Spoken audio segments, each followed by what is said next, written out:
లొట్టపీసు case అంటే ఇవాళ మీరు తప్పు చేయకుంటే ఇవాళ వాళ్ళు చూస్తే బీఆర్ఎస్ చూస్తే నమస్తుంది. వాళ్ళ చెల్లెమైనప్పుడు గిట్నే ఒక దేశభక్తురాలు దేశం కోసం స్వాతంత్రం కోసం ఫైట్ చేసి ప్రజల కోసం ఫైట్ చేసి పోతే పోయినట్టు వచ్చి స్వాగతం పలుకుడు. ఈయన పోయిన అరెస్ట్ చేస్తున్నాట. మొత్తం తెలంగాణ ఎందుకు ఆందోళన చేయాలి? బీఆర్ఎస్ పార్టీ శ్రేణులకు విజ్ఞప్తి చేస్తున్నా. మీ నాయకుడు ప్రజా సమస్యల మీద ఓళ్ళిపోతలేడు. ఆయనకు స్వాతంత్ర సమరయోధుడు కాదాయనే. ప్రజా సమస్యల కొట్లాడిన నాయకుడు కాదు. ఆ విషయంలో జైలు పోతాడు. అవినీతి ఆరోపణ జైలు పోతున్నాడు. ఆయన సమర్థిస్తే మీరు కూడా అవినీతి పనులు పోతారు. బుద్ధపడితే ఫ్యూచర్ లో నేను కూడా ఒక అవినీతి పనులు సమర్థించిన ఆరోపణలు వచ్చినప్పుడు ఊకే బీఆర్ఎస్ డేలా కడిగిన ముత్యాలక బయటకు వస్తాం, కడిగిన ముత్యాలక బయటకు వచ్చాక మాట్లాడు. ఇప్పుడు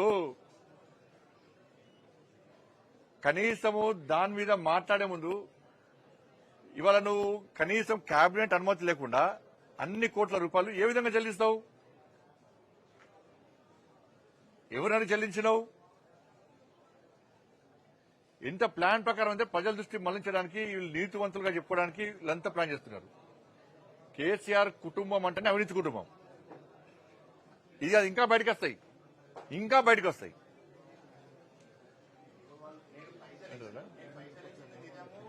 700 కోట్ల లాభాలు వచ్చినాయి. ఎట్లా వచ్చినాయి లాభాలు చెప్పాలి? పరిస్థితి లాభాలు చూపెట్టు. 700 కోట్ల రూపాయల లాభాలు చూపెట్టు. మన లెక్క చూపెట్టు. 700 కోట్ల రూపాయలు ఎక్కడ లాభాలు వచ్చినాయో నువ్వు చూపెట్టాలా? ప్రజలు వివరించు. ఏ అకౌంట్లో పైసలు అవి? ఎవరికి ఇచ్చినావు?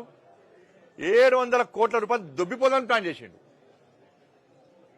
700 కోట్ల రూపాయలు దొబ్బిపోదామని ప్లాన్ చేసిండు. ఇలా మళ్ళా ఏం చెప్తున్నాడు? 700 అది కుదరలే కాబట్టి ఇప్పుడు 700 కోట్ల లాభం వచ్చింది. మళ్ళా దానికి వక్ర భాష చెప్తున్నాడు. ఇవాళ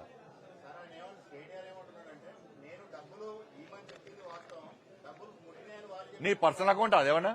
ఆయన పర్సనల్ అకౌంట్ నీ తాత జాగిరా నీ అయ్యే జాగిరా ఇవ్వడానికి? అరే నువ్వు క్యాబినెట్ ఆమోదం లేకుండా ఎట్లిస్తావు? నువ్వు ఏది పడుతుంది ఇస్తావా? అంత ఆతృత ఇవ్వాల్సిన అవసరం ఏమొచ్చింది?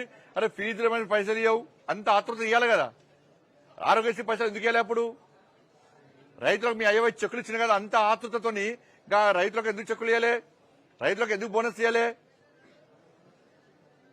రైతులకు రుణమాఫీ చేయడానికి అంత ఆతృత సంతకాలు ఎందుకు పెట్టలే? క్యాబినెట్ ఆమోదం లేకుండా రైతులకు రుణమాఫీ చేయొచ్చు కదా. నువ్వు ఇవ్వాలనుకుంటే ఎందుకు ఇవ్వలే? ఫీజు రియంబర్స్మెంట్ రైతులకు అప్పుడు ఆమోదం కూడా ఇవ్వాలి, ఎందుకు ఇవ్వలే? దానిలో అంత ఆతృత ఏంది అంటున్నా. అంత ఆతృత క్యాబినెట్ ఆమోదం లేకుండా ఇవ్వడానికి ఆతృత ఏంది? ఎంత లాభాన్ని ఆర్జించి నీ స్వలాభాన్ని ఆర్జించి నువ్వు ఉత్సాహం చూపెట్టినావు? దానివల్ల కేసు స్టార్ట్ చేశాడు దానికి.